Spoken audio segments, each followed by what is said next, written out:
Will the US ban TikTok? National security concerns are growing over Chinese apps like TikTok.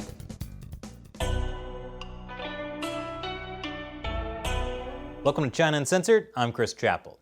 TikTok, a self-absorbed Gen Z waste of time or a global security threat? Well, why not both? TikTok has 800 million active users worldwide. It's the home of everything from dance challenges to cute animal videos to reboots of your favorite 90s educational television. So the reason we want you to wear a mask is to protect you, sure. But the main reason we want you to wear a mask is to protect me from you and the particles from your respiratory system from getting into my respiratory system. Everybody, this is a matter literally of life and death. I remember that show being more fun as a kid. TikTok is also owned by a Chinese company, ByteDance, and that means trouble. Around the world, TikTok is being banned. India banned it along with 58 other Chinese apps. Australia's Defense Department and the Pentagon have also said tick not. Political campaigns have warned staffers not to use it. Private companies have told employees to delete TikTok on their work phones. Even top gamer Ninja deleted TikTok over privacy concerns. And honestly, considering how gamers have been standing up to the Chinese Communist Party, I'm beginning to think they should be running things. The Gamer Republic, the revolution begins in your mom's basement. Now, the US government may be considering a bigger ban on TikTok as well. If all that's the case, shouldn't we be considering right now, tonight, a ban on Chinese social media apps, especially TikTok? Laura, your viewers should know we're taking this very seriously. We're certainly looking at it. Would you recommend that people download that app on their phones tonight, tomorrow, anytime currently? Only if you want your private information in the hands of the Chinese Communist Party. TikTok collects a lot of user data. Things like your username, what you like, where you are in the world, what's being recorded by your camera and microphone, etc. Now, security researchers say TikTok's information collection practices are consistent with Facebook, Google, and other US tech companies. I don't know whether that's really reassuring. But the bigger problem with TikTok is where your data goes. Up until last year, TikTok's privacy agreement said, "We will also share your information with any member or affiliate of our group in China." Okay, that is definitely not reassuring. Now, TikTok changed their privacy agreement in February 2019 after the US government fined it for illegally collecting children's data. Well, that's creepy. So TikTok's current privacy agreement, at least the US version, does not clearly specify whether or not user data would be transferred to or be accessible from China. When a reporter tried to clarify with TikTok, they responded that for US TikTok users, their data is stored in the US, not in China. And TikTok doesn't even operate in China, so there's no way the government of the PRC can access user data. Which is reassuring, until you realize they're being a little slippery here. They claim that TikTok doesn't operate in China, but TikTok's parent company, ByteDance, does operate in China. They have an app called Douyin, which is TikTok. In the statement to the reporter, TikTok also highlighted the difference between data being physically processed in China versus data being processed by their China-registered entities.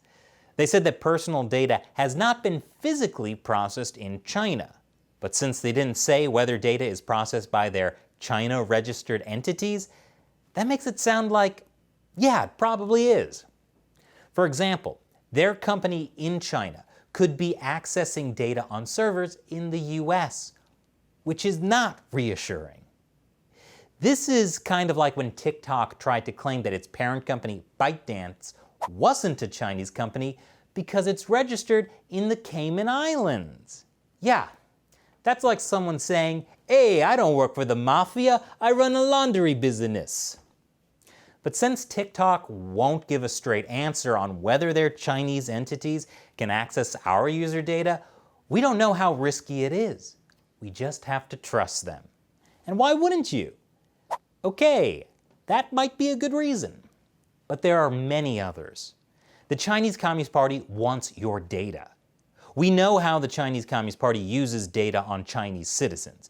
As the New York Times says, according to the Soviet-style playbook that still influences Chinese security services, collecting haystacks of citizen information by whatever means necessary is the foundation of social control and, quote, stability maintenance. But what about people outside of China? China has already stolen massive amounts of American personal data. The Justice Department has accused Chinese military hackers of the 2017 Equifax hack of 145 million Americans' data. On top of that, China has been blamed for the hack of the Office of Personnel Management, which affected 22.1 million Americans. And Chinese nationals have been charged for the Anthem hack, which affected almost 80 million Americans. And this isn't limited to the United States. According to the Carnegie Endowment for Peace, China is using cyber power to rise and ultimately win global dominance. Now, what I just mentioned was stolen information. What about the information we give to China? And that's where national security concerns over TikTok begin. Now, you might be thinking, what kind of sensitive information could really come from TikTok? Well, according to the Lawfare blog, such information could be used to develop profiles on Americans in ways that lend themselves to enhanced micro-targeting on social media and other platforms. And there's ample evidence that the Chinese Communist Party does target Americans on social media. An extreme example is how they've used LinkedIn to recruit spies. Now, to be clear, there's no evidence that TikTok has given user data to Chinese authorities. And TikTok has said their data centers are located entirely outside of China, and none of their data is subject to Chinese law. They also said they have never been asked by the Chinese government to remove any content, and they would not do so if asked. Right. As the New York Times points out, given what we know about Beijing's illiberal impulses, there is a gap between what is provable beforehand and what is prudent to presume, like whether you can say no to Beijing. In 2017, Chinese leader Xi Jinping introduced the National Intelligence Law. It mandates that Chinese companies must support, assist, and cooperate with state intelligence work. The US State Department is also concerned about what China calls military-civil fusion. It's an attempt to deliberately erase the line between China's military and civilian sectors. Basically, the Communist Party can get any Chinese company to hand over data. And there are already clear indications that pressure from the party influences TikTok's parent company, ByteDance.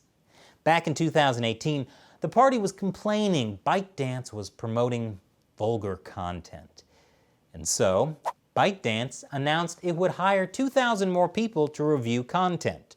The job ads noted that party members and candidates with strong political sensitivity would be preferred. They also studied policies laid out at a recent cyberspace conference and the spirit of President Xi Jinping's speech at that event, according to state-run news site China Economic Daily. Now, none of this is a smoking gun that the party's influence on ByteDance does affect TikTok. TikTok is very quick to point out that it has an American CEO. And when have Americans ever been bought off by the Chinese Communist Party? But if you'd like to know more about how the US government is pushing back on China, check out yesterday's episode on our other channel, America Uncovered. I'll put a link below. And now it's time for me to answer a question from you, fans who support China Uncensored on the crowdfunding website Patreon. Logan asks, what's the risk to a normal American that uses TikTok? Very appropriate question for today's episode, Logan. So yeah, it's easy to see why it might be a national security risk for someone in the Pentagon to be using TikTok, or even a civilian, but who might be working on like cutting-edge satellite imaging technology. But for your average person, well, remember, there is a reason why Beijing wants American user data. Not just high-level government workers, but your average American. Never in history has there been as much personal data being put out there as there is right now. No one really knows what can be done with it, especially as advancements are made in AI. I actually think an Australian politician, Andrew Hastie, said it best. Australia has over 1 million young TikTok users. He told the Epoch Times that TikTok is an attractive database for the Chinese communist regime to collect data on the habits, psychology, and personal preferences of over 1 million young Australians. And sure, right now a lot of them are teenagers. But Hastie says that is powerful intelligence to have on our future political, military, business, and social leaders. So even though someone might be just an average American teenager now, who knows what they'll be in 10 years? And TikTok is unique because it's pretty much the only Chinese social media app that's gotten hugely popular outside China. Sure, WeChat is more dangerous, but non-Chinese people don't really use it. And when it comes down to it, do you really want to trust an app that is tied to an authoritarian regime with a known history of using technology for sinister purposes? Thanks for your question, Logan. And for all of you watching, do you use TikTok? And if so, did this episode make you change your mind? Tell me what you think in the comments below. And if you want to have your question answered on the show, join the China Uncensored 50-cent army by contributing on patreon.com/China Uncensored. Once again, I'm Chris Chappell. See you next time.